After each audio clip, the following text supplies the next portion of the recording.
Hello friends, welcome back to another reaction video. So दोस्तों, मैंने कल एक पॉडकास्ट डाला था अबाउट द सुन्नी दीदी। अगर आप लोगों ने नहीं सुना है तो आप पहले उस पॉडकास्ट को सुन लेना, ताकि आपको ये पॉडकास्ट जो है वो क्लियरली समझ में आ जाए। जैसे कि आप सबको पता ही है कि टालू भैया ने पिछले दिनों में कंट्रोवर्सी शुरू कर दी थी, जिसमें उन्होंने सुन्नी दीदी की कुछ ऑडियो रिकॉर्डिंग लीक कर दी थी, जिसके बाद सुन्नी दीदी और अपना दीदी के बीच में हो गई युद्ध, यानी कि मिसअंडरस्टैंडिंग, यानी कि लड़ाइयाँ, और दोनों साइड ने अपनी अपनी बात रखी। उसके बाद 3-4 दिन तक काफ़ी शांति का माहौल था। लास्ट व्लॉग सुन्नी दीदी ने ये बोल के एंड किया था कि मैं सबूत ऐसे रिकॉर्डिंग नहीं दिखाऊंगी, मैं सीधा लाइव प्रूफ दिखाऊंगी, सीधा लाइव जाके दिखाऊंगी, और जितने भी सती सावित्री बनते हैं या जितने भी अच्छे बनते हैं ना, इन सब की पोल खोलूंगी मैं। उसके बाद 3-4 दिन तक ऑडियंस उनके व्लॉग का वेट करती रही, बट उनका ऐसा सच कोई ना व्लॉग आया, ना कोई ऐसा सबूत आया। उसके बाद जो कल का व्लॉग उनका आया रात में, तो उसमें भी उन्होंने यही बोला कि मुझे धमकियां मिल रही हैं, मुझे कॉल्स कराए जा रहे हैं, मुझे चुप कराया जा रहा है, मुझे बड़ी बहन होने का हवाला दिया जा रहा है। और साथ ही साथ उन्होंने अपना दीदी को टारगेट कर, बेसिकली उन्होंने ज़्यादा टारगेट अपना दीदी को ही किया, और उनको टारगेट करते हुए ये बोला कि मैं इससे मिलने जाती थी, बहन का फ़र्ज़ निभाने जाती थी, क्या मेरी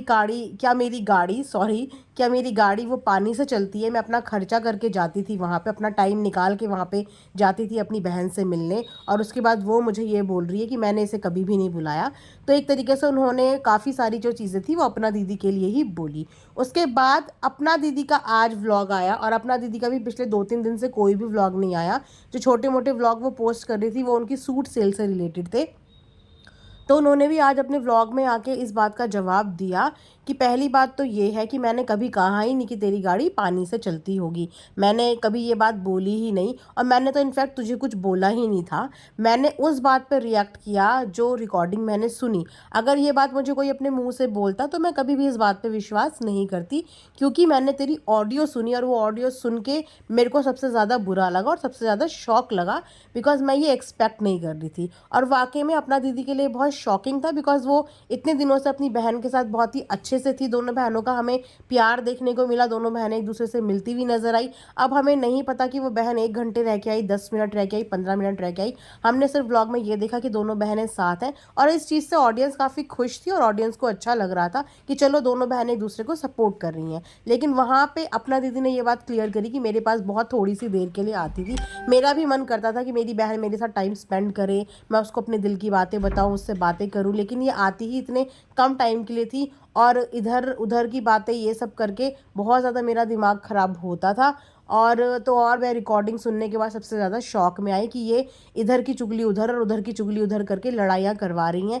मेरे और टालू के बीच में कोई भी मैटर नहीं है, ये अपना दीदी ने बोला कि टालू और मेरा मैटर कब का ओवर हो चुका है। उसने मेरे बारे में कुछ भी बात नहीं की, वो सारी बातें कर रहा था सुन्नी दीदी के बारे में, लेकिन सुन्नी बेमतलब में मुझे ड्रैग करके लाई, और मेरा नाम उसने रिकॉर्डिंग में बोला, और टालू ने वो रिकॉर्डिंग लीक कर दी। उसके साथ साथ अपना दीदी ने एक और बात बोली कि मुझे चंडीगढ़ से कॉल आया, और मुझे ये बोला गया कि चुप रहना, कुछ भी मत बोलना। तो इसीलिए आपने नोटिस किया होगा कि जब सुन्नी दीदी का व्लॉग आया था उसके बाद अपना दीदी ने उसके रिवर्ट में ऐसा कुछ भी नहीं बोला, क्योंकि उनको चंडीगढ़ से यही बोला गया था कि आपने इस बारे में कुछ भी नहीं बोलना।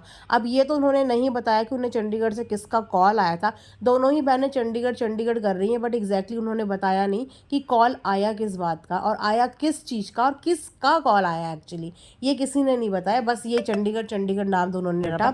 उसके साथ साथ सुन्नी दीदी ने एक बहुत बड़ी बात भी बोली, बिकॉज आपने अगर लास्ट कंट्रोवर्सी देखी होगी तो उसमें टालू भैया ने ये बोल के एंड की थी वो कंट्रोवर्सी कि ठीक है, मैं इसके पति को सामने लेके आ जाऊंगा, और आप सबको दूध का दूध पानी का पानी पता चल जाएगा, आपको असलियत पता चल जाएगी कि असलियत है क्या।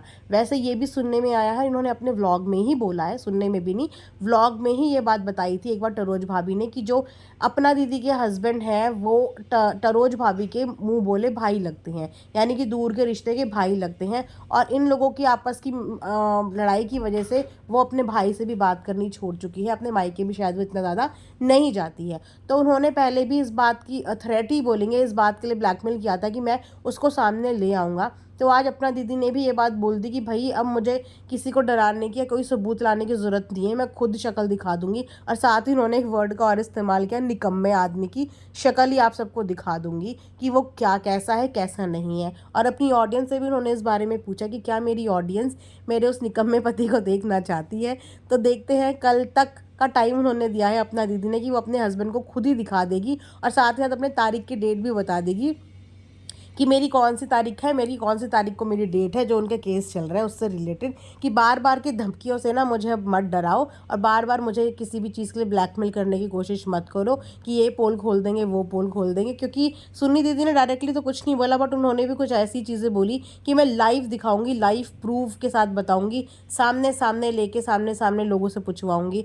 तो कहीं ना कहीं ये भी शायद उसी तरफ जा रही थी और उस समय पे टालू भैया भी उसी साइड जा रहे थे। तो इंसान का जो वीक पॉइंट होता है ना, हमेशा दूसरा बंदा ना उसी को हिट करने की कोशिश करता है। बट ऐसा नहीं होता कि राज और प्रिवेसी किसी की नहीं होती।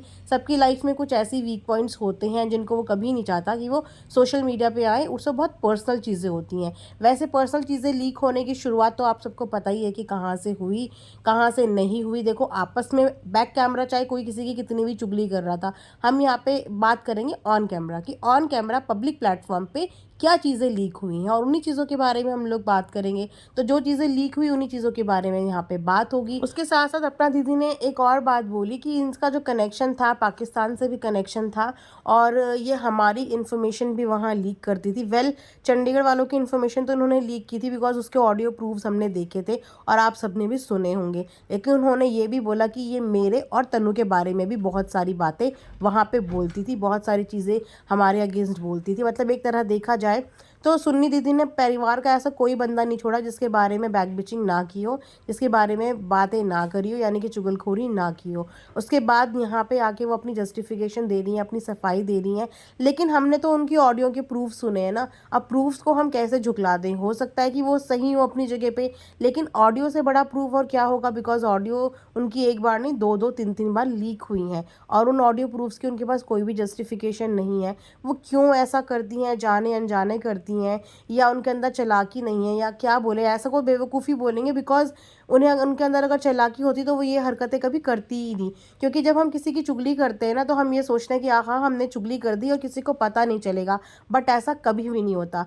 आप जब चुगली आपस में परिवार में करते हो ना, तो उस बंदे तक वो बात हमेशा पहुंच ही जाती है। चाहे इधर से घूम के पहुंचे, चाहे उधर से घूम के पहुंचे, चाहे आज पहुंचे चाहे कल पहुंचे, लेकिन बात पहुंचती ही है।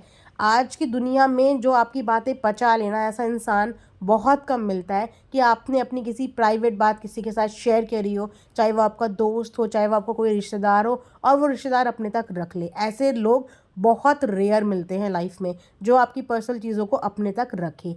बाकी तो आपकी पर्सनल चीज़ों का इंतज़ार करते हैं कि कब आपकी कोई खटपट उनसे हो, कब कोई बात आपकी बिगड़े और आपकी प्रिवेसी वो 2 मिनट में लीक कर दे, आपकी इज्जत की 2 मिनट में धज्जियाँ उड़ा दें। तो इसीलिए कभी भी अपनी पर्सनल बातें इमोशंस में आके या किसी की ट्रस्ट में आके कभी भी किसी के साथ शेयर मत करिए। ये आपके लिए बहुत ज़्यादा खतरनाक हो सकता है। यू नेवर नो कि आज आपका बॉन्ड किसी से अच्छा है, कल को वो बिगड़ जाए, तो वो सब चीज़ें आपके अगेंस्ट यूज़ हो सकती हैं। तो इसीलिए इस बात का थोड़ा सा ध्यान रखिए। जब आप अपनी प्राइवेट बातें अपने तक ही नहीं रख पाओगे, तो आप दूसरों से क्या उम्मीद कर रहे हो कि वो आपकी प्राइवेट बातें अपने तक रखें? तो अपनी चीज़ों को अपने तक रखें। मैं ये नहीं कहती कि आप किसी पे विश्वास ना करें। देखो, विश्वास करना एक अलग बॉन्ड होता है कि आप अगर किसी पे विश्वास करते हो तो वो भी बहुत अच्छी बात है। लेकिन कुछ लाइफ की कुछ प्राइवेट चीज़ें होती हैं जो सिर्फ हमें पता होनी चाहिए और हमारी परछाई को भी नहीं पता होनी चाहिए। तो वो चीज़ें अपने तक रखो। अपना कभी भी कोई वीक पॉइंट किसी के पास मत दो कि आने वाले टाइम पे उन वीक पॉइंट्स का इस तरीके से मिसयूज़ हो। और सोशल प्लेटफॉर्म को किसी अच्छे कॉज के लिए यूज़ करो, किसी अच्छे तरीके से यूज़ करो। इतना बढ़िया प्लेटफॉर्म है, आप इसमें बढ़िया से बढ़िया चीज़ें दिखा सकते हो। आपके पास इतना अच्छा सब्सक्राइबर बेस है, लोग आपको देखते हैं। तो प्लीज़ इसका अच्छे से इस्तेमाल करो, लोगों को एंटरटेन करो, अच्छी इन्फ्लुएंसिंग दो, अच्छा मोटिवेशन दो। आज की दुनिया में ना टेंशन्स लोगों की लाइफ में बहुत ज़्यादा है, तो उन टेंशन्स को बढ़ाओ मत, उन टेंशन्स को घटाने की कोशिश करो, कुछ अच्छा दिखाने की कोशिश करो। सो यहीं पे मैं आज का रिएक्शन एंड करती हूँ। आई होप आप लोगों को पसंद आया होगा। मिलते हैं नेक्स्ट वीडियो में, तब तक अपना ध्यान रखिए and thanks for watching earth mom Dehradun.